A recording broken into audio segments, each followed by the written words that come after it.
Hello बच्चों, let's read the question. The question is a double convex lens of refractive index mu1 is immersed in a liquid of refractive index mu2.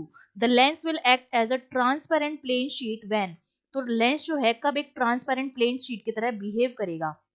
तो देखो की concept में हमें क्या पता होना चाहिए। की कॉन्सेप्ट में सबसे पहली चीज हमें पता होनी चाहिए कि जो ट्रांसपेरेंट प्लेन शीट है हमारी, वो क्या करेगी, वो लाइट रे जो है जो पास हो रही है लेंस से, उसको क्या करेगी, अनडेविएटेड रहेगी वो लाइट। अगर वो लाइट अनडेविएटेड रहती है दैट मीन्स वो क्या है, ट्रांसपेरेंट प्लेन शीट है, जिससे लाइट जो होती है कन्वर्ज भी नहीं होती है और डाइवर्स भी नहीं होती है।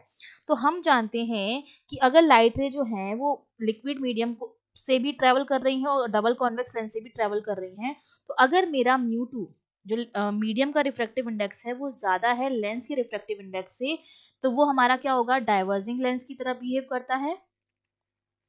और इसका वाइस वर्सा अगर करते हैं, अगर म्यू वन जो है वो ज्यादा है म्यू टू से, तो उस टाइम पर लेंस जो होता है वो बिहेव करता है कन्वर्जिंग की तरह।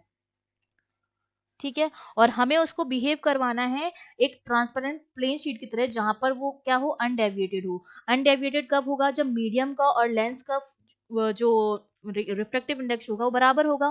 क्योंकि रिफ्रैक्टिव इंडेक्स में अगर चेंज होगा तो लाइट डेविएट होगी, रिफ्रैक्शन होता है, और रिफ्रैक्शन की वजह से डेविएशन आता है उसके पाथ में। तो हम चाहते हैं लाइट अनडेविएटेड हो। तो अनडेविएटेड के लिए जरूरी है कि जो मीडियम का रिफ्रैक्टिव इंडेक्स है वो लेंस के रिफ्रैक्टिव इंडेक्स के बराबर हो। जब ऐसा होगा तो किसी तरह का कोई रिफ्रैक्शन नहीं होगा, और अगर रिफ्रैक्शन नहीं होगा तो लाइट रे जो होगी वो जिस पाथ से आ रही थी उसी पाथ को फॉलो करेगी, अपने पाथ से डेविएट नहीं होगी। तो हमारा आंसर क्या हो जाएगा, हमारा आंसर हो जाएगा option A, mu one equals to, अगर म्यू टू होगा तो मेरा लेंस जो है वो एक ट्रांसपेरेंट प्लेन शीट की तरह बिहेव करेगा, जिसमें लाइट रे जो है वो बिना डेविएट किए हुए निकल जाएंगी। I hope you understood well. All the best.